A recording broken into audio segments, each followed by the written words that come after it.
Hi hello welcome to my YouTube channel Sindhuja's daily dash. So ഇന്ന് കുറേയായി ഞാൻ വിചാരിക്കുന്നു, ഞാൻ വാഗമൺ പോയ മെമ്മറീസ് ഒക്കെ ഞാൻ പോസ്റ്റ് ചെയ്തു.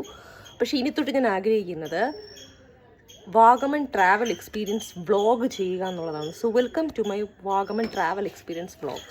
സോ വാഗമണിൽ ഞാൻ പോയ ഡേറ്റ് എക്സാക്ട്ലി നിങ്ങൾക്ക് യൂട്യൂബിൽ റെഫർ ചെയ്യാം. അന്നേ ദിവസം രാവിലെ 6:45 ശബരി എക്സ്പ്രസ്സിനാണ് ഞാൻ പോയത്. നമ്മുടെ ട്രിവാൻഡ്രത്തിൻ്റെ പ്ലാറ്റ്ഫോം 2-ലായിരുന്നു വണ്ടി നിന്നിരുന്നത്. സോ കറക്റ്റ് ടൈം എനിക്ക് വണ്ടി പിക്ക് ചെയ്യാൻ പറ്റി. അത് കറക്റ്റ് ടൈമിന് എടുക്കുകയും ചെയ്തു. പക്ഷേ കുറച്ച് ടൈം ലാഗ് ഉണ്ടായിരുന്നു, ഇടയ്ക്ക് കുറച്ച് ലേറ്റുമായി അവിടെ എത്താൻ. സോ അതിൻ്റെ പേരിൽ സാധാരണ 9:30 കോട്ടയത്ത് എത്തേണ്ട ആ വണ്ടി എത്തിയതൊരു 9:45 എന്തോ ആയപ്പോഴാണ്. അപ്പോൾ ട്രിവാൻഡ്രത്തിൽ നിന്ന് 6:45 നിങ്ങൾക്ക് വാഗമൺ പോകണമെങ്കിൽ ഈ ട്രെയിനിൽ കയറിയാൽ കോട്ടയം ഒരു 9:30 എത്തണം. പക്ഷേ അന്നത്തെ ഒരു സാഹചര്യം കൊണ്ട് 9:45 ആയിപ്പോയി എത്താൻ. ഓക്കെ, സോ അതിൻ്റെ ഭാഗമായിട്ട് ഞാൻ ഈ കോട്ടയത്ത് ഇറങ്ങിയാലേ നമുക്ക് വാഗമൺ പോകാൻ പറ്റൂ, അതാണ് ഈസി. പക്ഷെ അവിടെ ഇറങ്ങിയതിൻ്റെ വേറൊരു പ്രശ്നമെന്ന് വെച്ച് കഴിഞ്ഞാൽ എനിക്ക് അവിടെ 2-3 ക്ഷേത്രങ്ങളിൽ പോകണമായിരുന്നു. ഒന്ന് തിരുനക്കര മഹാദേവ ക്ഷേത്രം, പലർക്കും അറിയായിരിക്കും, കോട്ടയത്തുള്ള സബ്സ്ക്രൈബേഴ്സ് ഉണ്ടെങ്കിൽ. പിന്നെ അതിൻ്റെ ഒരു ശ്രീകൃഷ്ണ ക്ഷേത്രമുണ്ട്. പിന്നെ അതിൻ്റെ കുറച്ച് അപ്പുറത്തൊരു വിഷ്ണു ക്ഷേത്രമുണ്ട്. സോ ഈ 9:45 എത്തിയത് കൊണ്ട് ഞാൻ അവിടെ നിന്ന് ഒരു ഓട്ടോ പിടിച്ചു. നമുക്ക് നടക്കാനുള്ള എന്തോ ഡിസ്റ്റൻസേ ഉള്ളൂ ഈ റെയിൽവേ സ്റ്റേഷനും ക്ഷേത്രവും തമ്മിൽ. പക്ഷെ ഞാൻ ബുദ്ധിപരമായിട്ട് പിടിച്ചു. 50-70 രൂപ എന്തോ ചേട്ടൻ മേടിച്ചിട്ട് ഞാൻ അവിടെ ഇറങ്ങി. അവിടെ പോയി ആ ക്ഷേത്രത്തെ ഞാൻ ദർശിച്ചു. അതിനുശേഷം താഴെയുള്ള കൃഷ്ണൻ്റെ ക്ഷേത്രം പടി ഇറങ്ങി പോകുമ്പോൾ അല്ലെങ്കിൽ റോഡിൽ കൂടെ ഇറങ്ങിയാലും അതും ഞാൻ തൊഴുതു. പക്ഷേ വിഷ്ണുവിൻ്റെ ക്ഷേത്രത്തിൽ ഇച്ചിരി ലാഗായിപ്പോയി. അപ്പോൾ ആ ക്ഷേത്രം ശരിക്കും അടച്ചിട്ടില്ലായിരുന്നു. ഇപ്പോൾ ഇത് പറയുമ്പോൾ ഏത് വിഷ്ണു ക്ഷേത്രമെന്ന് അറിയാം, അതിൻ്റെ കുറച്ച് അപ്പുറത്തുള്ള, അതിൻ്റെ പേര് ഒരു ഇച്ചിരി വലിയ പേരാണ്, വായിക്കൊള്ളാത്ത. സോ അത് അടച്ചിട്ടില്ലായിരുന്നു. പക്ഷേ എന്നാൽ തന്നെ അവിടുത്തെ ഒരു ശാന്തി വന്നിട്ട് ഇങ്ങനെ പറഞ്ഞായിരുന്നു, അന്ന് ഡ്യൂട്ടിയിലുള്ള അറിയാം അവിടെ പോയവർക്ക് അത് അടച്ചു, ഇറങ്ങി തൊഴാൻ പറ്റത്തില്ല. പക്ഷേ വേറൊരു ചേട്ടൻ പറഞ്ഞു അടച്ചിട്ടില്ലായിരുന്നു, വേണമെങ്കിൽ തൊഴായിരുന്നു. സോ അതെനിക്ക് ചെറുതായിട്ടൊന്നൊരു ഇതായി. കാര്യം എന്ന് വെച്ചാൽ നമ്മൾ ഇത്രയും ദൂരം പോയിട്ട് എനിക്ക് വാഗമണ്ണാണ് പോകേണ്ട എൻജോയ് ചെയ്യാൻ. എന്നാൽ പോലും ഞാൻ എൻ്റെ പ്ലാനിങ്ങിൽ ഭഗവാനെ ഒന്ന് ദർശിച്ചിട്ട് ഒരു ഇത്രയും ലോങ് ട്രിപ്പ് പോവില്ലേ എന്ന് വെച്ച് ഞാൻ പോയപ്പോൾ 2 ഭഗവാന്മാർ എനിക്ക് കാണാൻ പറ്റി. വിഷ്ണുവിനെ എനിക്ക് കാണാൻ പറ്റിയില്ല. പക്ഷേ വിഷ്ണു എന്ന് പറയുന്നത് നമ്മുടെ സ്വന്തം നക്ഷത്രത്തിൻ്റെ ആളാണ്. സോ എനിക്കതിൽ ചെറിയൊരു ഇതുണ്ട്. ഞാൻ ആ വ്ളോഗിൽ പറഞ്ഞിട്ടുണ്ട്, ആ വ്ളോഗ് ഒബ്സർവ് ചെയ്ത് അറിയാം. സോ അതിലെനിക്ക് പറയാനുള്ള ഒരു റിക്വസ്റ്റ്, ഒരാളെത്തി നട അടച്ചിട്ടില്ലെങ്കിൽ ബാക്കിയെല്ലാം ഉപഗ്രഹങ്ങളും മറ്റേ ഇതുമൊക്കെ അവർ അടച്ചു എന്ന് വെച്ചു, അത് കുഴപ്പമില്ല. അയാൾ ഇന്ന് തുഴിക്കുന്നതുകൊണ്ട് ആർക്കും നഷ്ടമൊന്നുമില്ല. കാരണം ഒന്നാമത് നമ്മളെപ്പോലെ ഒരു ദൂരത്തിൽ നിന്ന് വരുന്ന ആൾക്കാരാണ്. ചിലപ്പോൾ അദ്ദേഹത്തിന് അറിയത്തില്ല, എന്നാലും ഒരു ചെറിയ മനുഷ്യത്വം അവിടെ കാണിക്കുകയായിരുന്നു. സോ അതൊരു സംഭവമാണ്. അതിനുശേഷം ഞാൻ അവിടെ നിന്ന് അതിൻ്റെ അടുത്തൊരു ചെറിയൊരു ഹോട്ടലുണ്ട്, ആ കൃഷ്ണൻ്റെ ഇപ്പുറത്തുള്ളൊരു ഒരു ഹോട്ടലുണ്ട്, ചെറിയ വെജ്, വേറെ ഒന്നും ഇല്ലായിരുന്നു. അപ്പോൾ ആ സമയം അവിടെ നിന്ന് ഞാൻ ഫുഡ് അടിച്ചു, മസാല ദോശ എന്തോ അടിച്ചിട്ട് അവിടെ നിന്ന് ഞാൻ നമ്മുടെ മാംഗോ അവരെ വിളിച്ചു. അതിൽ മാംഗോ ഇവിടെ നിന്ന് റൈഡ് എടുത്തത് ആ ഡ്രൈവർ സ്റ്റാഫിൻ്റെ ഒരു പേരുണ്ട്, ഞാൻ ആ വ്ളോഗിൽ പറഞ്ഞിട്ടുണ്ട്, റെഫർ ചെയ്യുക. അതാണ് വ്ളോഗിനോട് അടുപ്പിച്ച് തന്നെ ഞാൻ ഈ വ്ളോഗ് ഇടണം, വ്ളോഗിന് ശേഷം. അല്ലെങ്കിൽ നമ്മളെല്ലാം ഒരു കൺഫ്യൂഷൻ ആയിരിക്കും കാരണം കുറേ ക്യാബ് ഡ്രൈവേഴ്സ് ഉണ്ടല്ലോ നമ്മുടെ ട്രാവൽ ജേർണൽ അസോസിയേറ്റ്. അപ്പോൾ ആ പുള്ളിക്കാരൻ വന്നു, കറക്റ്റായിട്ട് തന്നെ പേര് കിട്ടി, ശംഭു എന്നായിരുന്നു. ഞാൻ എടുത്ത റിസോർട്ട് ഓറഞ്ച് വാലി ഹിൽ റിസോർട്ടാണ്. അവിടേക്ക് ഞാൻ പോയി. അവിടെ പോയതിന് ശേഷം ഇവർ ഫോണിൽ കൂടെ ഭയങ്കര എക്സ്പെക്റ്റേഷൻസും കാര്യങ്ങളൊക്കെയാണ് പറഞ്ഞത്. പക്ഷെ ഒരു കാര്യം പറയേണ്ടതുണ്ട്, എനിക്ക് ആ സ്റ്റേ ചെയ്ത സ്ഥലവും കോടയൊക്കെ ഇഷ്ടപ്പെട്ടു.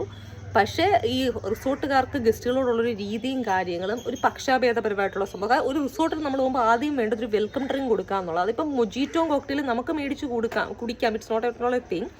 But when we go book a resort, there is a first thing which is known as hospitality, and the act of hospitality is giving a welcome drink.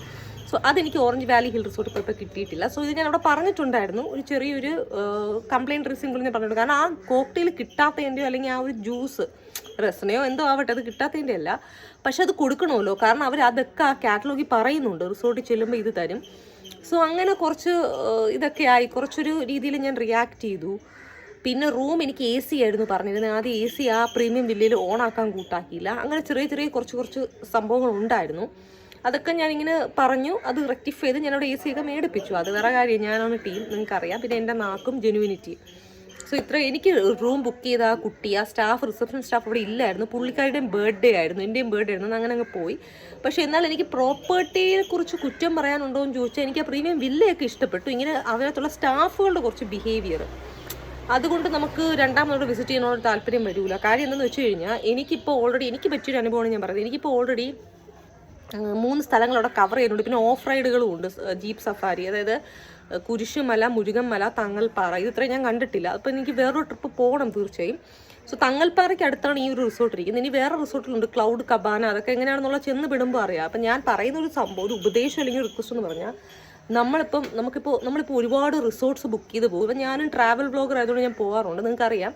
പക്ഷേ ഈ പറയുന്ന വാക്കുകളൊന്നും അവർ പാലിച്ചൊന്നും വരില്ല. സോ നമ്മൾ റൈറ്റ്ഫുൾ ആയിട്ടുള്ള കാര്യങ്ങൾ നമ്മൾ ചർച്ച ചെയ്യുക തന്നെ വേണം ഓട്ടോമാറ്റിക്കലി.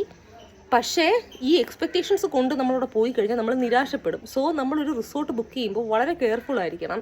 ഇവർ പറയുന്ന ടേംസ് ആൻഡ് കണ്ടീഷൻസ് അബൈഡ് ചെയ്യുന്നവരാണോ, റിവ്യൂസ് ഒക്കെ നോക്കുമ്പോൾ അവർ കാശൊക്കെ കൊടുത്ത് നല്ല റേറ്റിംഗ് ഇട്ടേക്കും. കാരണം നമ്മളിത് ഇപ്പോൾ ഒരു റിസോർട്ട്സ് എന്നൊക്കെ പറയുന്ന ഒരു ബെയർ മിനിമം 7,000 to 20,000 നമ്മൾ എടുക്കുന്ന ഓരോ റൂമുകളനുസരിച്ചാണ്. സോ അപ്പോൾ അങ്ങനെ വരുമ്പോൾ നമ്മൾ അതിനെപ്പറ്റി വളരെ ഗഹനമായി ചിന്തിച്ചിട്ട് ഒരു റിസോർട്ടിലും വീഴാവും. ജസ്റ്റ് ഇൻസ്റ്റാഗ്രാമിലും അവിടെ ഇവിടെ എന്തെങ്കിലുമൊക്കെ കാണിക്കുന്നത്, ചിലപ്പോൾ പേയ്മെൻറ്റ് വെച്ചിട്ടായിരിക്കും നടീനടന്മാരൊക്കെ കൊടുത്തിട്ടായിരിക്കും അവരിത് ചെയ്യുന്ന പ്രൊമോഷൻസ്. അതിൽ നമ്മൾ ചാടി വീഴരുത്. സോ ആ ഒരു കാര്യത്തിൽ എനിക്കൊരു ചെറിയൊരു നെഗറ്റിവിറ്റി ഉണ്ട്. അവിടുത്തെ കാലാവസ്ഥ കൊള്ളാം, നല്ല കോടയായിരുന്നു. പിന്നെ അതിനുശേഷം അവിടെ നിന്ന് ഞാൻ പോയത്, അവിടെ നിന്ന് പിന്നെ മാംഗോ അല്ല, ഒരു ലോക്കൽ വാഗമണ്ട് ക്യാബ് ഡ്രൈവറുമായിട്ടാണ് ഞാൻ ടൈപ്പ് ചെയ്തത്. അവിടെ നിന്ന് നമ്മൾ ഫസ്റ്റ് പോയത് അഡ്വഞ്ചർ പാർക്കാണ്. സോ അഡ്വഞ്ചർ പാർക്ക് എന്ന് പറയുമ്പോൾ അത് ശരിക്കും പറഞ്ഞാൽ അഡ്വഞ്ചർ ഇഷ്ടപ്പെടുന്ന ആൾക്കാർക്ക് പോകാൻ പറ്റുന്ന ഒരു സംഭവമാണ് അഡ്വഞ്ചർ പാർക്ക്. സോ എന്നെ സംബന്ധിച്ച് എനിക്ക് അഡ്വഞ്ചർ അത്ര ഇഷ്ടമാണോ എന്ന് ചോദിച്ചാൽ, പണ്ടെങ്ങാണ്ടോ ഞാനൊരു സിപ്പ് ലൈൻ ചെയ്തിട്ടുണ്ട്. പണ്ടൊരു തെലുങ്കാനയിൽ പോയി ഒരു റീലിനകത്ത് ഒരു ജോലിയുടെ ആവശ്യമായിട്ടായിരുന്നു ഇട്ടിട്ടുണ്ട്. സോ അതർ ദാൻ ദാറ്റ് ഞാൻ അങ്ങനെ അഡ്വഞ്ചർ ലവിങ് ആയിട്ടുള്ള ഒരാളല്ല. But I love dance, music, singing, acting, ഇങ്ങനത്തെ കാര്യങ്ങൾക്ക് കലാപരമായിട്ടുള്ള ഹൃദയമുള്ളൊരു വ്യക്തിയാണ് ഞാൻ. സോ എനിക്ക് അഡ്വഞ്ചറിനോട് അത്ര ഇഷ്ടമുണ്ടോ എന്ന് ചോദിച്ചാൽ ഇഷ്ടമില്ല. പക്ഷേ അഡ്വഞ്ചർ ലവിങ് ആയിട്ടുള്ളവർക്ക് പോകാം. എന്നാൽ അവിടെ വരുന്നൊരു പ്രശ്നം, ഞാൻ പോയ സമയം മെയ് ആ ടൈമാണ്, അത് റെയിനി സീസണാണ്. വെതറും കോടയും എല്ലാം കൊണ്ട് മൂടി കിടക്കുന്നു. സോ അഡ്വഞ്ചർ ചെയ്യുന്നത് തന്നെ ഇച്ചിരി റിസ്ക് ആണ് അല്ലേ. അപ്പോൾ അതിൻ്റെ കൂട്ടത്തിൽ നമ്മൾ ഇത്ര വേസ്റ്റ് ആയിട്ടുള്ളൊരു വെതറിൽ പോയി അഡ്വഞ്ചറിലും കൂടെ കയറി കഴിഞ്ഞാൽ, എന്തെങ്കിലും പറ്റിക്കഴിഞ്ഞാൽ നമുക്കായിരിക്കും പ്രശ്നം. അതുപോലെ തന്നെ എൻ്റെ കാരക്കാട് വ്യൂ പോയിന്റിൽ അവിടെ ഒരു സിപ്പ് ലൈൻ ഉണ്ട്, ഭയങ്കര ഒരു കൊക്കയുടെ മേളിൽ കൂടെയാണ് പോകുന്നത്. സോ അതിൽ ആവശ്യമുണ്ടെങ്കിൽ ആൾക്കാർക്ക് കയറാം. ഇപ്പോൾ അഡ്വഞ്ചർ ഇഷ്ടപ്പെടുന്നവർക്ക് ഞാൻ ഈ പറയുന്നതിനോട് യോജിപ്പ് കാണില്ല. പക്ഷെ നമ്മുടെ ജീവൻ റിസ്ക് ചെയ്തുകൊണ്ടൊരു അഡ്വഞ്ചർ എന്തിന്? കാരണം ഞാൻ അന്ന് പോയപ്പോൾ എൻ്റെ വ്ളോഗുകളിൽ കാണാം, ഈ കുറ്റാക്കൂര കോടയിൽ കൂടെ ആൾക്കാർ എന്ത് ചെയ്യുന്നുണ്ട്, സൈക്കിൾ ചവിട്ടിയ കേബിളിൽ കൂടെ പോകുന്നതൊക്കെ ചെയ്യുന്നുണ്ട്. അതൊക്കെ അവരുടെ പേഴ്സണൽ കാര്യങ്ങളായിരിക്കും. പക്ഷെ നമുക്കൊരു പ്രശ്നം വരുമ്പോൾ ആരും കാണില്ല, നമ്മൾ സഫർ ചെയ്യും. ഇപ്പോൾ ഈ ഇടയ്ക്ക് നമ്മുടെ ഹാപ്പി ലാൻഡ് വെമ്പായത്തിലൊരു ഇഷ്യൂ നടന്നത്. സോ ഇതൊക്കെ അവരുടെ ഒരു ബിസിനസ്സിന് വേണ്ടി അവർ ഇട്ടിരിക്കുന്നതാണ്. ഒപ്പം അഡ്വഞ്ചർ ഇഷ്ടപ്പെടുന്നവർ അത് ഇഷ്ടപ്പെട്ട് ചെയ്യുന്നു. പക്ഷേ അപ്പോഴും നമ്മൾ നമ്മുടെ സേഫ്റ്റി നോക്കണം. സത്യം പറഞ്ഞാൽ അഡ്വഞ്ചർ പാർക്ക് ഇങ്ങനെ മെയ് ആ സമയങ്ങളൊന്നും തുറന്നിടാൻ പാടില്ല. എൻ്റെ ഒരു സജഷനാണ്. കാരണം എന്ന് വെച്ച് കഴിഞ്ഞാൽ തുറന്നിട്ടാൽ എല്ലാവരും പോകും. ടൂറിസ്റ്റുകൾ അവിടെ ടിക്കറ്റ് എടുക്കാൻ പോകുന്ന അതിരാവിലെ 7 മണിക്കാണ്. ഞാനവിടെ ചെന്നത് ഒരു ഉച്ച സമയത്താണ്. ഉച്ച സമയത്ത് ചെന്ന സമയം, കാരണം അടുത്ത ദിവസം ഉച്ചയായി. ഞാൻ ആദ്യത്തെ ദിവസം ഞാൻ അവിടെ തന്നെയാണ് നിന്നത്, ആ റിസോർട്ടിൽ തന്നെയാണ് കംപ്ലീറ്റ് ഞാൻ നിന്നത്. കാരണം നമ്മൾ ഇത്രയും പേയ്മെൻറ്റ് കൊടുത്തിട്ട് ചെക്ക് ഇൻ 2-നും ചെക്ക് ഔട്ട് എടുത്ത ദിവസം 11 ആണ്. പക്ഷേ എനിക്ക് റൂം 2-ന് തന്നില്ല. ഇവിടെ ചെന്നപ്പോൾ എക്സ്ട്രാ ഓവർ ടൈം വേറെ ഏതോ ഗസ്റ്റ് ആ വില്ലയിൽ എടുത്തു എന്ന് പറഞ്ഞാൽ എനിക്ക് ലേറ്റ് ആയിട്ടാണ് തന്നത്. സോ അപ്പം ആ ദിവസം ഫുള്ള് ഞാൻ അവിടെയായിരുന്നു, അത് ആ വ്ളോഗിലുണ്ട്. അടുത്ത ദിവസം രാവിലെയാണ് ചെക്ക് ഔട്ട് ടൈമിൽ 11 ഞാൻ വിളിച്ചപ്പോഴാണ് ആ ലോക്കൽ ക്യാബ് വന്ന് ആ ഡ്രൈവർ എന്നെ ഈ സ്ഥലങ്ങളിൽ കൊണ്ടുപോയത്. അപ്പോൾ അഡ്വഞ്ചർ പാർക്ക് ടിക്കറ്റുകളുണ്ട്, അതിനകത്ത് കയറണമെങ്കിൽ ടിക്കറ്റ് ഉണ്ട്. പിന്നെ ഈ നമ്മുടെ ഇതുണ്ട്, ആ ടിക്കറ്റ് ആ ക്യാബ് ഡ്രൈവർ തന്നെ എടുത്തു, കാരണം എൻ്റെ പാക്കേജിനകത്ത് വരുന്ന സാധനമാണ്. പക്ഷെ അല്ലാതെ പോകണമെങ്കിൽ ടിക്കറ്റ് എടുക്കണം. പിന്നെ റൈഡുകളിൽ കയറണമെങ്കിൽ ആർച്ചറി ആ സാധനങ്ങൾക്കൊക്കെ അതിൽ ടിക്കറ്റ് ഉണ്ട്. ടിക്കറ്റിൻ്റെ അല്ല ഇവിടെ പ്രശ്നം, നമുക്ക് കയറാനൊരു ബോൾനെസ്സും ധൈര്യം ഉണ്ടെങ്കിൽ നമ്മൾ കയറുക. പക്ഷേ ഇങ്ങനെയുള്ള വേസ്റ്റ് സീസണുകളിൽ ഇങ്ങനെയുള്ള സ്ഥലങ്ങളിൽ പോകാതിരിക്കുക. കാരണം എനിക്ക് ഇവിടുത്തെ സീസണെ പറ്റി അറിയത്തില്ല. എൻ്റെ ബർത്ത്ഡേ ആയതുകൊണ്ട് ഞാൻ ചാടി തുള്ളി പോയതാണ്. സോ നവംബർ മാസങ്ങളിൽ പോവുക. എൻ്റെ ഒരു suggestion, if you want to visit Vagamon, go around November season, because May it's very waste, full of fog. You can't enjoy the scenic beauty. I won't tell. You can't enter into rides or rain will be there. So അങ്ങനത്തെ പ്രശ്നങ്ങളുള്ളതുകൊണ്ട് അല്ലാത്ത സമയം പോകാൻ നോക്കുക. Adventure പാർക്കിൻ്റെ തൊട്ടടുത്തിരിക്കുന്ന ഒരു സംഭവമാണ് flower garden. അപ്പോൾ flower ഗാർഡനിലും ticket ഉണ്ട്. ഈ 2 സ്ഥലങ്ങളിലും വാഷ്റൂംസ് ഉണ്ട് കേട്ടോ, വേണമെങ്കിൽ പോകാം. പണ്ട് വ്ളോഗുകൾ ഇട്ടവർ അഡ്വഞ്ചർ പാർക്കിൽ വാഷ്റൂം ഇല്ലാന്ന് ഇട്ടിട്ടുണ്ട്. പക്ഷെ ഞാൻ പോയത് ഇപ്പോൾ 2026 വാഷ്റൂമൊക്കെ നമുക്ക് പോയി ഫ്രീ ആയിട്ട് യൂസ് ചെയ്യാം. ഫ്ലവർ ഗാർഡനകത്ത് കയറണമെങ്കിൽ ടിക്കറ്റ് ഉണ്ട്. ഒരു ബെയർ മിനിമം ടിക്കറ്റാണ്. നമ്മൾ എടുത്തിട്ട് അകത്ത് പോവുക. ഒരു മണിക്കൂർ കുറേ വെറൈറ്റീസ് ഓഫ് സ്പീഷീസ്, നമ്മൾ ബയോളജിക്കലി പറഞ്ഞ സ്പീഷീസ് ഓഫ് പ്ലാന്റ്സും ആനിമൽസും എല്ലാ കാര്യങ്ങളും അതിനകത്തുണ്ട്. So after the adventure park I went to flower garden which is near by Adventure Park only in Vagaman. It's full of gardens, some beautiful roses, anthuriums, different species of plants, well arranged, and you can visit in that garden or spend there for 1.5 hours. Plants എല്ലാം കാണണമെങ്കിൽ 1 hour മതി, വേണമെങ്കിൽ അവിടെ ഇരിക്കാം. In the night time a laser show will happen and I went during the noon time, so I couldn't see the laser. അപ്പോൾ noon time പോയാൽ laser കാണൂല, laser show. രാത്രിയാണെങ്കിൽ laser show കാണും. ആ സമയമൊക്കെ ഫ്ലവർ ഗാർഡനിൽ കയറാൻ എക്സ്ട്രാ ടിക്കറ്റാണ്, എക്സ്ട്രാ റേറ്റ് ആണ്. എന്നാൽ സെക്യൂരിറ്റിയുടെ ആ ഒരു സ്റ്റാഫ്, ആ ഒരു പയ്യൻ എൻ്റെ അടുത്ത് പറഞ്ഞിട്ടുണ്ടായിരുന്നു. സോ അതിനുശേഷം നമ്മൾ പോയത് പൈൻ ഫോറസ്റ്റിലേക്കാണ്. സോ പൈൻ ഫോറസ്റ്റിൻ്റെ ഒരു പ്രത്യേകത എന്ന് വെച്ച് കഴിഞ്ഞാൽ, ഇതും വാഗമണ്ണുള്ളൊരു സ്ഥലമാണ്. പക്ഷെ പൈൻ ഫോറസ്റ്റിൻ്റെ ഒരു പ്രത്യേകത എന്ന് പറഞ്ഞു കഴിഞ്ഞാൽ ഭയങ്കര സ്റ്റീപ്പ് സ്ലോപ്പും സ്ലിപ്പറിയാണ്. നമ്മൾ പെട്ടെന്ന് അങ്ങ് ചറുക്കി അതിൽ വീഴാനുള്ള ചാൻസ് കൂടുതൽ. അവിടെയും ടിക്കറ്റ് ഉണ്ട്. സോ ടിക്കറ്റിൻ്റെ റേറ്റ് ഒക്കെ എൻ്റെ വ്ളോഗ് ഇതിന് മുന്നത്തെ വാഗമൺ മെമ്മറീസ് കാണുക അതിലുണ്ട്. സോ നമ്മൾ ചറുക്കി പോകും. അതിപ്പോൾ ചെരുപ്പിട്ടാലും ഇല്ലെങ്കിൽ, ഞാനിട്ട ഹീൽസ് ഭയങ്കര ഒരു ഡേഞ്ചറസ് ആയിട്ടുള്ള ഹീൽസ് ആയിരുന്നു, ഒരു ഗ്ലാസി ടൈപ്പ്. സോ ഞാനത് ക്യാബിൽ തന്നെ ഇട്ടിട്ട് ഞാനങ്ങ് പോയിട്ട് ഞാൻ എന്ത് ചെയ്തു, എന്നാൽ പോലും വെറും കാലുകൊണ്ടാണ് ഞാൻ പോയി, എന്നാൽ പോലും ഗ്രിപ്പില്ല. അത് കുറേ സ്റ്റോളുകളുടെ ഇടയിൽ കൂടെ നമ്മൾ പോയിട്ട് എടുത്ത് പോകുമ്പോൾ ഭയങ്കര, അത് എസ്പെഷ്യലി ഈ മഴ സമയങ്ങളിലും ചെളിയൊക്കെ ചവിട്ടി തേച്ച് വയ്ക്കുന്ന സമയം അവിടെ പോകാതിരിക്കുക, അല്ലെങ്കിൽ ഇത് സ്ലിപ്പറിയാണത്. കാരണം ഞാൻ പറയുന്നത് വയസ്സായ ആൾക്കാരും കൊണ്ടാണ് നമ്മൾ പോകുന്നെങ്കിൽ അവരൊക്കെ ചറുക്കി വീണ ഒന്നും ചെയ്യാൻ പറ്റില്ല. സൈഡിൽ കമ്പിയുണ്ട്, പക്ഷേ എല്ലാ സമയവും നമുക്ക് കമ്പി പിടിച്ച് താഴോട്ട് പോകാൻ പറ്റുന്ന വരത്തില്ല. അവിടെയൊക്കെ ആൾക്കാർ നിന്നാൽ ചുമ്മാ എൻജോയ് ചെയ്ത് നിൽക്കുകയാണെങ്കിൽ നമ്മൾ അല്ലാത്ത നടക്കി കൂടെ പോകേണ്ടി വരും. സോ ഭയങ്കര സ്ലിപ്പറി ആയിട്ടുള്ള സാധനമാണ്. സോ പൈൻ ഫോറസ്റ്റും ഞാൻ അത്ര എൻകറേജ് ചെയ്യൂല പോകണമെന്ന്. പക്ഷെ അവിടെ പോയി ആ പൈൻ്റെ അവിടേക്ക് എത്തിപ്പെട്ടാൽ, ആ സ്റ്റീപ്പ് സ്ലോപ്പൊക്കെ ഇറങ്ങിക്കഴിഞ്ഞാൽ പിന്നെയും നമ്മൾ ബ്രൗൺ മണൽ പോലൊരു സംഭവമാണ്. അതിൽ കൂടെ നമ്മൾ കയറി ലെയറായിട്ട് പൈൻ ഇങ്ങനെ നട്ട് വെച്ചിരിക്കുന്നത്. അതിൽ കൂടെ പോയി നമുക്ക് ഫോട്ടോ എടുക്കാം, റീൽസ് എടുക്കാം, വീഡിയോ എടുക്കാം. പക്ഷെ ഭയങ്കര റിസ്ക്കാണ്. പൈൻ ഫോറസ്റ്റും ശരിക്കും ഈ മെയ് മാസം കോടയോ അധികമുള്ള സമയവും പിന്നെ ഈ മഴയും സ്ലിപ്പറി ആയിട്ട് നിൽക്കുന്ന സമയം അടച്ചിടേണ്ട ഒരു സംഭവമാണ്. സോ അതും അത്ര എൻജോയ് ചെയ്തെന്ന് ചോദിച്ചാൽ ആ ബ്യൂട്ടി കൊള്ളാം അവിടെ എത്തിക്കഴിഞ്ഞാൽ. പക്ഷെ പോകുന്ന വഴി ഭയങ്കര ദുരിതമായിരുന്നു. അതിനുശേഷം ഞാൻ പോയത് പൈൻ മെഡോസിൽ പോയപ്പോൾ എനിക്ക് ഇറങ്ങാനേ പറ്റിയില്ല. കാരണം കംപ്ലീറ്റ് ചെളി വെള്ളം, മഴ, കംപ്ലീറ്റ് മഴയായിരുന്നു. ഇന്നലെ ഞാൻ ഇറങ്ങി, ഒരു മൊട്ടക്കുന്ന് പോലെ ഞാൻ ഇട്ടിട്ടുണ്ട്. അതിലും ടിക്കറ്റ് ഉണ്ട്, അവിടെയും പോകാം. അവിടെയും ബാത്റൂം പോകണമെന്നുള്ളവർക്ക് ബാത്റൂം ഉണ്ടെന്നാണ് എൻ്റെ പ്രതീക്ഷ. പൈൻ ഫോറസ്റ്റിൽ ബാത്റൂം ഉണ്ട്. ചെറിയ മറ്റേ ഈ ടോയ്ലറ്റ് പോലെ താഴെ വയ്ക്കുന്ന ഒരു ക്യാബിൻ പോലെ ഞാൻ കണ്ടായിരുന്നു. പൈൻ മെഡോയുടെ കാര്യം എനിക്കറിയത്തില്ല, കാണുമായിരിക്കും. സോ ഇവിടെ എല്ലാം ടിക്കറ്റ് ഉണ്ട്, ഇവിടെ എല്ലാം കണ്ടു. അതിനുശേഷം ഞാൻ പോയത് വാഗമൺ ബോട്ട് ലേക്കും ടീ പ്ലാന്റേഷനുമാണ്. വാഗമൺ ബോട്ടിങ്ങിൽ ഞാൻ ഇറങ്ങി. ഒരു മാർത്താണ്ഡ സൈഡിൽ നിന്നുള്ളൊരു ചേട്ടനാണ് എനിക്ക് ഇതായിട്ട് കിട്ടിയത്. കാരണം നമുക്ക് തന്നെത്താനെ പെഡൽ ചെയ്യാനും തുഴയാനും അറിയാമെങ്കിൽ നമുക്ക് രണ്ടുപേരുണ്ടെങ്കിൽ നമുക്കങ്ങ് പോകാം. മറ്റേ ലൈഫ് ജാക്കറ്റൊക്കെ ഇട്ട്, അല്ലെങ്കിൽ ഇവർ സഹായിക്കും. ഇപ്പോൾ സിംഗിളായിട്ട് പോകുന്നവർക്ക് പോകണമെങ്കിൽ ഇങ്ങനെയുള്ള ചേട്ടന്മാർ ഉപകാരമാണ്. അല്ലെങ്കിൽ നമ്മൾ ഈ സാധനം അറിയുന്നവരാണെങ്കിൽ കുഴപ്പമില്ല. സോ അവിടെയും ജോളിയും പോയിട്ട് വന്നു. അവിടെയും വാഷ്റൂം ഉണ്ടോ എന്നുള്ളത് നോക്കണം. കാരണം ഇവിടുന്ന് ഞാൻ പോയില്ല, എനിക്ക് പോകേണ്ട ആവശ്യത വന്നില്ല, കാണുമായിരിക്കും. പിന്നെ അതിൻ്റെ കുറച്ച് ബ്രിഡ്ജിൽ കൂടെ കയറി പോകുമ്പോൾ വാഗമൺ ടീ പ്ലാന്റേഷൻ ഉണ്ട്. സോ അവിടെയും പോകുമ്പോൾ സൂക്ഷിക്കണം. തീരെ മേളിൽ അങ്ങ് അറ്റം വരെ പോകാം. ലെയറായിട്ടാണ് ഈ ടീ ചെടികൾ നട്ടു വെച്ചിരിക്കുന്ന പ്ലാന്റേഷൻ. പക്ഷെ അവിടെയും ചറുക്കും. അങ്ങനത്തെ ഒരു ചെളിമണ്ണ് പോലത്തെ ഒരു ഇതിലാണ് ടീ പ്ലാന്റേഷൻ സംഭവങ്ങൾ വരിക. ഈ മഴയും കൂടെ ആയതുകൊണ്ട്. പിന്നെ എന്തൊക്കെയോ പ്രാണികൾ, അട്ട, അങ്ങനെയുള്ള കാര്യങ്ങളൊക്കെ നോക്കണം. അവിടെ നിന്ന് അട്ടയ്ക്ക് വലിയ മൂന്നാറ് പോലെ വലിയ ശല്യമൊന്നും എൻ്റെ കയ്യിലൊന്നും കടിച്ചൊന്നുമില്ല, ഞാൻ പറയുവാണ്. എന്തൊക്കെയോ പ്രാണികളുണ്ടെന്നാണ് ചേട്ടൻ പറഞ്ഞായിരുന്നു ചെടികളിരിക്കുന്നതുകൊണ്ട്. സോ ഗ്രൂപ്പായിട്ട് പോകുന്നവർ മേള് വരെ പോകും, കാരണം അവർക്ക് പിടിച്ചൊക്കെ ഇറക്കാൻ ആൾക്കാരുണ്ട്. സോളോ ആയിട്ട് പോകുന്നവർ പിടിച്ചിറക്കാനില്ല, നമ്മൾ തെന്നി വീണാൽ നമ്മുടെ വിധി തന്നെ.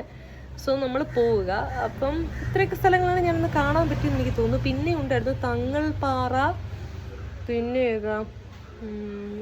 തങ്ങൾപ്പാറയും അതൊന്നും എനിക്ക് കാണാൻ പറ്റിയില്ല. അതിന് വേറൊരു ട്രിപ്പ് പോകണം. അതിനുശേഷം അതിൻ്റെ അടുത്തിടെ ഞാൻ മാംഗോ ക്യാബുകാരെയാണ് വിളിച്ചത്. മാംഗോ ക്യാബുകാരെ വിളിച്ച് ആ ദിവസം ഞാൻ പിന്നെ ഈ ടാക്സി ഡ്രൈവർ എനിക്ക് അത്ര നല്ലതായിട്ട് തോന്നിയില്ല. ലോക്കൽ അത്ര നല്ലൊരു സർവീസായിട്ട് എനിക്ക് തോന്നിയില്ല. പുള്ളിയുടെ ബിഹേവിയറൊക്കെ മീൻസ് വേറൊന്നുമല്ല, നമ്മുടെ അടുത്ത് സംസാരിക്കുന്നത്, റേറ്റ് ചോദിക്കുന്നത്, അങ്ങനെയുള്ളത്. പറഞ്ഞതിൽ കൂടുതലൊക്കെ റേറ്റ് ചോദിച്ചു. എന്നിട്ട് ഇതൊക്കെ കറങ്ങിയതിന് ശേഷം ഞാൻ നേരെ അടുത്ത റിസോർട്ടിൽ പോയി. മറ്റേ വാഗമൺ ഹിൽ റിസോർട്ടാണ്, ഞാൻ ഇട്ടിട്ടുണ്ട് ബ്ലോഗിനകത്ത്.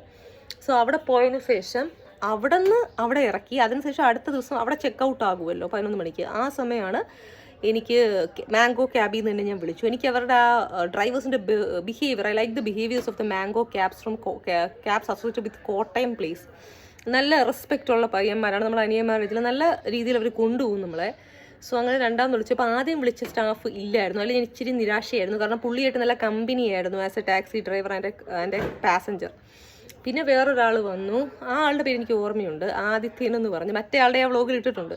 സോ ആദിത്യനാണ് പിന്നത്തെ ട്രിപ്പ് നമ്മളെ അവിടെ നിന്ന് തിരിച്ചു പോകുന്നവർക്ക് കാരക്കാട് മേട്. അത് നമ്മൾ കോട്ടയത്തിൽ നിന്ന് വാഗമൺ റിസോർട്ടിലേക്ക് പോകുന്നൊരു വഴിയിലായിരിക്കുന്ന ഒരു വളവിൽ. അവിടെയും കാരക്കാമേട് വ്യൂ പോയിന്റ്. പിന്നെ എൻ്റെ അടുത്ത് നല്ല രീതിയിൽ ചോദിച്ചു അവിടെ സിപ്ലൈനിൽ കയറുന്നുണ്ടോ. ഞാൻ ആ കോടയും ക്ലൈമറ്റും ഒക്കെ അതുകൊണ്ട് കൊക്കയും ആ ഒരു ഇതൊക്കെ കണ്ടപ്പോൾ ഞാൻ പറഞ്ഞു വേണ്ട. ആ സമയമാണ് ഹാപ്പി ലാൻഡിൻ്റെ ഇഷ്യൂവും വന്നത്, ഞാൻ ആ കയറാതിരുന്ന സമയം. സോ ഞാൻ കയറിയില്ല. പിന്നെ അവിടെ നിന്ന് നേരെ എന്നെ തിരിച്ച് കോട്ടയം റെയിൽവേ സ്റ്റേഷനിൽ കൊണ്ടുപോയി. നമ്മൾ അങ്ങോട്ടും ഇങ്ങോട്ടൊക്കെ കഥയൊക്കെ പറഞ്ഞ് നല്ല കമ്പനിയായിരുന്നു. നല്ല സ്റ്റാഫുകളാണ് മാംഗോ ക്യാബിൽ എനിക്ക് കിട്ടിയ 2 പേര്. ആദ്യത്തിന് പിന്നെ ഷെനു എന്നെന്ത് പറഞ്ഞു, ആദ്യത്തെ മറ്റേ ബ്ലോഗിൽ നോക്കുക. നല്ല റെസ്പെക്റ്റ് ഉണ്ട്, സ്ത്രീകളോട് മേഡം എന്നൊക്കെ പറഞ്ഞാണ് ബിഹേവ് ചെയ്യുന്നത്. സോ അതെനിക്ക് ഭയങ്കര ഹാപ്പി ആയിരുന്നു ആ യാത്ര. കോട്ടയത്തിറക്കി. പിന്നെ അവിടെ നിന്ന് എൻ്റെ ട്രെയിൻ ഹിംസാഗർ എക്സ്പ്രസ് 4 എന്ന് പറഞ്ഞത് 4:30 ആ കയറിയ വ്ളോഗുകളൊക്കെ നിങ്ങൾ കണ്ടല്ലോ. സോ തിരിച്ച് ഞാനിവിടെ വന്നപ്പോൾ 7:30 ട്രിവാൻഡ്രം സെൻട്രലിൽ. ഹിംസാഗർ ട്രെയിനകത്തിരുന്നപ്പോൾ ഒരു കോഴിയായിട്ടുള്ളൊരു TTRനെ ഞാൻ കണ്ടു. അദ്ദേഹം എൻ്റെ സീറ്റ് മാറ്റി അദ്ദേഹത്തിൻ്റെ സീറ്റിൻ്റെ സൈഡിലാക്കി. സംഭവം വേറെ ഒന്നുമല്ല, ഇങ്ങേരെ അവിടെ ഇവിടെ ഓടുമ്പോൾ ഇങ്ങേരുടെ മറ്റേ ബുക്കുകളും കാര്യങ്ങളും ലാപ്ടോപ്പും ഇതൊക്കെ കെട്ടി വയ്ക്കാൻ മടിച്ചിട്ട് അത് ശ്രദ്ധിക്കാൻ വേണ്ടി നമ്മളാകുമ്പോൾ ഹിംസാഗറിൽ നമ്മളൊരു നോർത്ത് ഇന്ത്യൻസാണ്. ഞാൻ മലയാളിയാണ്, അദ്ദേഹവും മലയാളിയാണ്. അപ്പോൾ അത് അയാളുടെ ഒരു സെൽഫിഷ് നീഡിന് വേണ്ടി അയാൾ അങ്ങനെ ഒരു ബെർത്ത് അതിൻ്റെ നേർക്ക് ആക്കിയതാണ്. പിന്നെ ഒരു കോഴി പോലെ എനിക്ക് തോന്നി. കുറേ കഴിഞ്ഞ് ഞാൻ കുറച്ചൊന്ന് സീരിയസ് ആയി ഇപ്പുറ സൈഡ് വന്നിരുന്നു, കാരണം ഇല്ലെങ്കിൽ പണി കിട്ടുമെന്ന് എനിക്ക് മനസ്സിലായി. പിന്നെ ഞാൻ ഇൻഫ്ലുവൻസറാണ്, എൻ്റെ ഡ്രസ്സും കാര്യങ്ങളൊക്കെ കണ്ടപ്പോൾ പുള്ളി ചെറുതായിട്ടൊന്ന് വേറൊരു ആംഗിളിൽ അങ്ങ് വരാൻ നിന്നു. ഞാൻ പിന്നെ ഓടിച്ചു. നല്ല ഏജുള്ളൊരു TTR ആണ്. സോ അത് നിങ്ങൾ ശ്രദ്ധിക്കുക. ട്രെയിനിലൊക്കെ ഒറ്റയ്ക്ക് പോകുമ്പോൾ നല്ല നല്ല ഡ്രസ്സൊക്കെ, നല്ല ഹോട്ടും സ്പൈസി ആയിട്ടുള്ള ഡ്രസ്സൊക്കെ ഇട്ടിട്ട് പോകുമ്പോൾ ശ്രദ്ധിക്കുക. കാരണം ഇങ്ങനെയുള്ള പ്രശ്നങ്ങൾ യാത്രക്കാരികളിൽ നിന്നും വരും, അല്ലാത്ത ആൾക്കാർ വരും. അന്ന് ഞാൻ ആ വ്ളോഗും ഷൂട്ടൊക്കെ കഴിഞ്ഞ് അതേ രീതിക്കാണല്ലോ ഞാൻ വന്ന ആ ഒരു ഡ്രസ്സിൽ. സാധാരണ ട്രെയിനിൽ ഞാൻ അത്ര വലിയ ബൊംബാസ്റ്റിക് ഡ്രസ്സൊന്നും ഇട്ട് പറ്റൂല. അത് AC ഞാൻ എടുത്തത്, 2nd class AC. First class എനിക്ക് കിട്ടിയില്ല. പക്ഷെ എന്നാലും ശ്രദ്ധിക്കുന്നത്, ട്രാവൽ ചെയ്യുന്ന സമയം നമ്മൾ എത്ര നല്ലത് ഇടാൻ നമ്മൾക്ക് ഗട്ട്സ് ഉണ്ടെന്ന് പറഞ്ഞാലും നമ്മൾ ഒരു സിമ്പിളായിട്ടുള്ള ഡ്രസ്സ് ഇടാൻ ശീലിക്കുക. അതിനുശേഷം ഇവിടെ നമ്മൾ വാഗമൺ റിസോർട്ടിൽ നിന്നപ്പോഴും ടീ പ്ലാന്റേഷനിൽ പോകുമ്പോഴും നമുക്ക് വേണമെങ്കിൽ ഇടാം. അവിടെയും പ്രശ്നങ്ങൾ വരാം, നമ്മളത് ടാക്കിൾ ഔട്ട് ചെയ്യുക. സോ അങ്ങനെ കുറച്ച് കാര്യങ്ങൾ, കുറച്ച് നല്ല അനുഭവങ്ങളും ഉണ്ടായിരുന്നു. ഇതൊക്കെ ഓരോ എക്സ്പീരിയൻസ് അല്ലേ, നമ്മൾ ട്രാവൽ ചെയ്യുമ്പോൾ കിട്ടുന്ന എക്സ്പീരിയൻസ് ആണ്. എസ്പെഷ്യലി ഒറ്റയ്ക്ക് ട്രാവൽ ചെയ്യണമെന്ന് ഞാൻ പറയും. അപ്പോൾ നമുക്ക് കിട്ടുന്ന എക്സ്പീരിയൻസ് ആണ്. ലോകം എങ്ങനെയാണെന്നുള്ള വീട്ടിനകത്തിരുന്നാൽ നമ്മളിത് അറിയില്ല. So 1 cab driver service was satisfactory. Not 1, 2 drivers of the same Mango cab taxi service. The other one was little argumentative, that staff, regarding the price. He changed the price all of a sudden. Then in train also, when you travel alone, be careful. Some teachers will try to come to flirt and all those things. So I felt so in my return journey. Then it's up to us how we behave with them. But we can't be too rude to a TTR, because if we need some help, he is the only one. So try to do the situations in a cunning manner. അതായത് ഒരു ടീച്ചറിൻ്റെ അടുത്ത് നമുക്ക് അടിച്ച് ആക്ഷേപിച്ചൊന്നും അയാൾ അങ്ങനെ ഒരു floating ആളാണെങ്കിൽ പോലും നമുക്ക് അങ്ങനെ പറയാൻ പറ്റൂല. കാര്യം എന്ന് വെച്ച് കഴിഞ്ഞാൽ എന്തെങ്കിലും ട്രെയിനിലൊരു പ്രശ്നം വന്നാൽ അതൊരു നോർത്ത് ഇന്ത്യൻ ട്രെയിൻ, അയാൾ മാത്രമേ കാണൂ. സോ നമ്മൾ ചിരിച്ച് കളിച്ച് നമ്മൾ അവിടെ നിന്നും കുറച്ച് ഡിസ്റ്റൻസ് ആക്കുക, അത്രേ ഉള്ളൂ. അതാണ് ഞാൻ ചെയ്ത നയപാട്. പിന്നെ എന്തോന്നാണ്, പിന്നെ പലരും പല സ്വഭാവമല്ലേ. നമുക്കിപ്പോൾ എല്ലാവരുടെയും സ്വഭാവം നമ്മൾ വിചാരിക്കുന്ന പോലെ സ്വിച്ചിട്ട് കൊണ്ടുപോകാൻ പറ്റില്ല. സോ സോളോ ആയിട്ട് പോകുമ്പോൾ അത് ഒരു ചിൽ വൈബാണ്. എനിക്ക് ഇഷ്ടപ്പെട്ടു വാഗമണിൻ്റെ ആ ക്ലൈമറ്റും കാര്യങ്ങളും. പക്ഷെ കുറേ അപാകതകളാണ് എനിക്ക് ആ ട്രിപ്പിൽ പറയാനുള്ളൂ. ഇതിനനുസരിച്ച് വേണം നിങ്ങൾ ഈ സ്ഥലത്ത് പോകണോ വേണ്ടോ എന്നുള്ളത് അടുത്ത് പ്ലാൻ ചെയ്യുന്നവർ തീരുമാനിക്കാൻ. മീൻസ് അവിടെ റിസോർട്ടിൽ പോയി സ്റ്റേ ചെയ്യുന്നതിനൊന്നും വിഷയമൊന്നുമില്ല. പിന്നെ നമ്മൾ പ്രകൃതി ഭംഗി ഇത്, പിന്നെ ദൂരത്ത് നമ്മൾ ഇവിടുന്ന് പോകുന്നത് ചാകാനല്ലല്ലോ, ഒരു അഡ്വഞ്ചറസ് ആയിട്ടുള്ള മാരകമായിട്ടുള്ള കൊക്കയിലേക്കോ അതൊന്നും നമ്മൾ ചെയ്യാതിരിക്കേണ്ട ആവശ്യമൊന്നും നമുക്കില്ല. നമുക്കിതിലും പറ്റിയാൽ നമ്മൾ തന്നെ അനുഭവിക്കും. പിന്നെ ഈ ഓറഞ്ച് വാലി ഹിൽ റിസോർട്ടിൽ ഒരു ഡിസഡ്വാൻറ്റേജ് എന്ന് വെച്ചാൽ അവിടെ പൂളിരിക്കുന്നത് നമ്മുടെ പ്രീമിയം വില്ലാസ് അല്ലെങ്കിൽ വേറെ നിങ്ങൾ എടുക്കുന്ന ഹട്ട്സിന്നോ ക്യാബിൻസോ അങ്ങ് ദൂരത്തോട്ടാണ്. അപ്പം നിങ്ങളിപ്പം സ്വിമ്മിങ് സൂട്ട് പ്രോപ്പറായിട്ടുള്ള ബിക്കിനി എന്തെങ്കിലും ഇട്ടുകൊണ്ട് പോവുകയാണെങ്കിലും അത് നിങ്ങൾ മറ്റേ ബാത്റൂം എൻ്റെയൊക്കെ ഇതിലുണ്ട്, എൻ്റെ സ്റ്റുഡിയോയ്ക്കകത്തുണ്ട് അതിൻ്റെ സെയിൽസ്, അങ്ങനത്തെ ഇട്ട് പോവുക. പിന്നെ അവിടെ ഇറങ്ങുന്ന പടിയുണ്ടല്ലോ സ്വിമ്മിങ് പൂളിൻ്റെ, അത് ഭയങ്കരമായിട്ട് ഇളകിയാണ് നിൽക്കുന്നത്. കാരണം ഇൻഫിനിറ്റി പൂളിൽ നമ്മളെടുത്ത് ഒരിക്കലും ചാടരുത്. കാരണം വെള്ളം ഇത്രയും വരെ ഉണ്ട്. നമുക്ക് നീന്താൻ അറിയാമെങ്കിൽ മാത്രം ചെയ്യാം. നമ്മൾ ചാടുമ്പോൾ കംപ്ലീറ്റ് നമ്മൾ താഴോട്ട് പോകും. വായ്ക്കകത്തും ലെങ്സിനകത്തും വെള്ളം കയറി കഴിഞ്ഞാൽ ഒന്നും ചെയ്യാൻ പറ്റില്ല. നോർമൽ പൂളിൽ നമുക്ക് മാനേജ് ചെയ്യാം. ഞാൻ പണ്ട് ഇവിടെ ഒരു പൂളിൽ പോയിട്ടുണ്ട്. പക്ഷേ ഇത് അങ്ങനെയല്ല. നല്ല വെള്ളം അങ്ങോട്ട് പോകുമ്പോൾ ഡെപ്ത് ഉണ്ടോ എന്ന് അങ്ങോട്ട് പോയി നോക്കിയല്ലോ. ഞാൻ അത്ര ദൂരമൊന്നും മാരകമായി പോയില്ല. കണ്ടന്റ് എടുക്കാൻ വേണ്ടി എനിക്ക് ഇൻഫിനിറ്റി പൂൾ എന്താണെന്ന് അറിയാൻ വേണ്ടി ഞാൻ ജസ്റ്റ് പടിയിൽ കൂടെ മാന്യമായിട്ട് ഇറങ്ങി. ഞാൻ അവിടെ കുറച്ച് നേരം മുങ്ങി കയറി വന്നു. മുങ്ങി മീൻസ് അവിടെ കുറച്ച് നേരം നിങ്ങൾ കണ്ടല്ലോ വ്ളോഗിൽ, ഞാൻ കയറി വന്നു. പക്ഷേ അതുകൊണ്ട് ഇപ്പോൾ എന്താ, ഞാനിപ്പോൾ സേഫായിട്ട് ഇന്നും ഈ വീഡിയോ ചെയ്യാൻ വേണ്ടി ഇരിപ്പുണ്ട്. പക്ഷേ ഇൻഫിനിറ്റി പൂൾ കണ്ട് ചില ആണുങ്ങൾ റീൽസിലെടുത്ത് ചാടുന്നത് വന്ന് എടുത്ത് ചാടരുത്. അവർക്കൊക്കെ സ്വിമ്മിങ് അറിയാം. സോ സ്വിമ്മിങ് അറിയാത്തവർ നമുക്ക് പറ്റുന്ന രീതിയിൽ എൻജോയ് ചെയ്യാനേ പറ്റൂ. കാരണം തീയിനോടും വെള്ളത്തിനോടും നമ്മൾ ഒരിക്കലും കളിക്കാൻ പാടില്ല. സോ അതാണ് ഞാൻ എൻ്റെ ജീവിതത്തിൽ നിന്ന് പഠിച്ചൊരു സംഭവം. സോ അത്രയേ ഉള്ളൂ എൻ്റെ വാഗമൺ മെമ്മറീസിൻ്റെ. ഇതിൽ ഞാൻ കുറേ കുറ്റങ്ങൾ പറഞ്ഞു, ജേർണീസിലെ കുറ്റങ്ങൾ പറഞ്ഞു. ഒരാളെ മാത്രം ഞാൻ കുറ്റം പറഞ്ഞിട്ടില്ല. റിസോർട്ടിൽ വന്ന പ്രശ്നങ്ങൾ പറഞ്ഞു, ക്യാബിൽ വന്ന പ്രശ്നങ്ങൾ പറഞ്ഞു. എല്ലാവരെയും ഒരു ഈക്വലായിട്ട് തന്നെയാണ് ഞാനിത് കണ്ടേക്കുന്നത്. പിന്നെ ഇത് വെച്ചിട്ട് നിങ്ങൾക്ക് ഇനി ഒരു ട്രിപ്പ് പ്ലാൻ ചെയ്യുമ്പോൾ നിങ്ങൾക്ക് അസസ് ചെയ്യാം ഏത് ട്രെയിൻ, ഹിംസാഗർ പിടിക്കണോ, ശബരി പിടിക്കണോ. ശബരി ഇച്ചിരി ലേറ്റ് ആണെന്ന് ഞാൻ പറഞ്ഞു. സോ അതുപോലെ പിന്നെ ഈ റിസോർട്ട് എടുക്കണോ, റിസോർട്ട് എടുക്കുവാണെങ്കിൽ നിങ്ങൾക്ക് എടുക്കാം, ഞാൻ എടുക്കണമെന്നൊന്നും പറയില്ല. എൻ്റെ പേഴ്സണൽ അഭിപ്രായമാണ് ഞാൻ പറഞ്ഞത്. കാരണം ഒരു റിസോർട്ടിൽ പോകുമ്പോൾ ഞാനിപ്പോൾ അടുത്ത് ഇനി ഒരു മൂന്നാർ ട്രിപ്പ് ഞാൻ പ്ലാൻ ചെയ്യുന്നുണ്ട്. അത് ഞാൻ പറയാം. മൂന്നാർ ട്രിപ്പിൻ്റെ കാര്യങ്ങൾ ഞാനത് പ്ലാൻ ചെയ്യുമ്പോൾ ഞാനതിൽ വരും വ്ലോഗായിട്ട്. സോ അവിടെ ഇനി ഞാൻ എക്സ്പെക്ട് ചെയ്യുന്ന ആ റിസോർട്ട്, അതൊരു നല്ലൊരു റിസോർട്ടാണ്, ടോപ്പ് മോസ്റ്റ് റിസോർട്ടിലൊന്നാണ് ഞാൻ നോക്കി വെച്ചിരിക്കുന്നത്. സോ ആ റിസോർട്ടിലെ അനുഭവങ്ങളും കൂടെ ഞാൻ നോക്കിയിട്ട് വരട്ടെ. പക്ഷേ ഇത് ഒരു കയ്യിൽ 5 വിരലുള്ള റിസോർട്ട്സ് എന്ന് പറയുമ്പോൾ എല്ലായിടത്തും ഒരേ സ്വീകരണം നമ്മൾ തൊട്ട് കൊടുത്തു എന്ന് കിട്ടണമെന്നില്ല.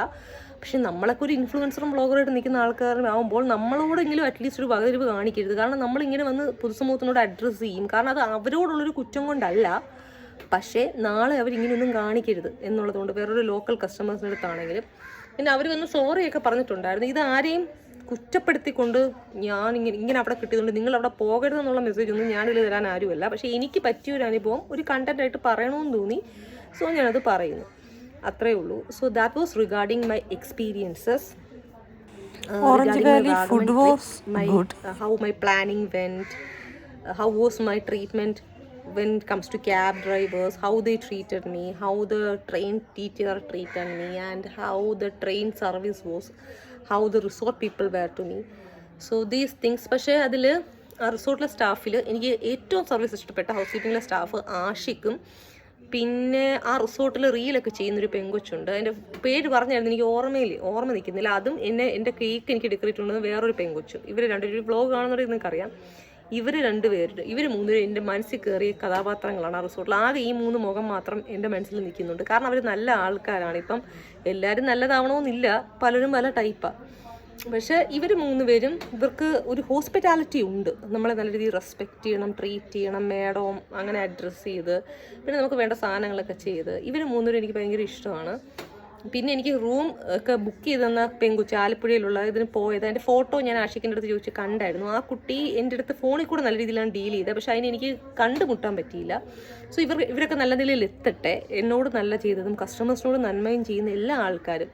Let all these staffs who I talked, Mr. Ashik, 2 other housing lady staffs who know how to treat a customer, how to respect a woman, let them grow to great heights. So thank you so much for your treatment towards me. നിങ്ങൾ 3 പേരും treatment എപ്പോഴും ഞാൻ എൻ്റെ മനസ്സിൽ ഓർത്ത് വെച്ചേക്കും. നിങ്ങൾക്ക് നല്ല ഉയരങ്ങളിൽ എത്താൻ പറ്റട്ടെ, നന്മകൾ വരട്ടെ.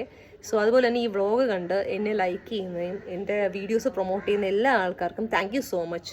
My humble thanks to all those who are watching my vlog on a daily basis, especially Advocate Naresh Soni ji, then Anandu, Raghu, then so many other people are there who like and support my reels regularly, vlogs, everything. So thank you so much. Thank you so much for making me what I am today inside the social medias. May God enable you to go great heights, all these people I am talking about. Raghu ഉണ്ട്, പിന്നെ ആനന്ദു, പിന്നെ കുറേ ആൾക്കാരുണ്ട് ലിസ്റ്റിൽ. So എല്ലാവരും നല്ല രീതിയിൽ പോട്ടെ. Surya is also one of my good subscriber who comments. അപ്പോൾ കമൻറ്റ് ചെയ്യുന്ന ആൾക്കാർ നമ്മൾ എടുത്ത് പറയും. മറ്റുള്ളവർ ലൈക്ക് ചെയ്യുമ്പോൾ നമ്മൾ ലൈക്ക് വിസിബിൾ ആകൂല, നമ്മൾ അനലിറ്റിക്സിൽ പോയാൽ മാത്രമേ ആവത്തുള്ളൂ. സോ ഇനി നിങ്ങളുടെ പേരുകളൊക്കെ ഞാൻ പറയണമെങ്കിൽ നിങ്ങൾ ഇതുപോലെ കമൻറ്റ് ചെയ്യുക.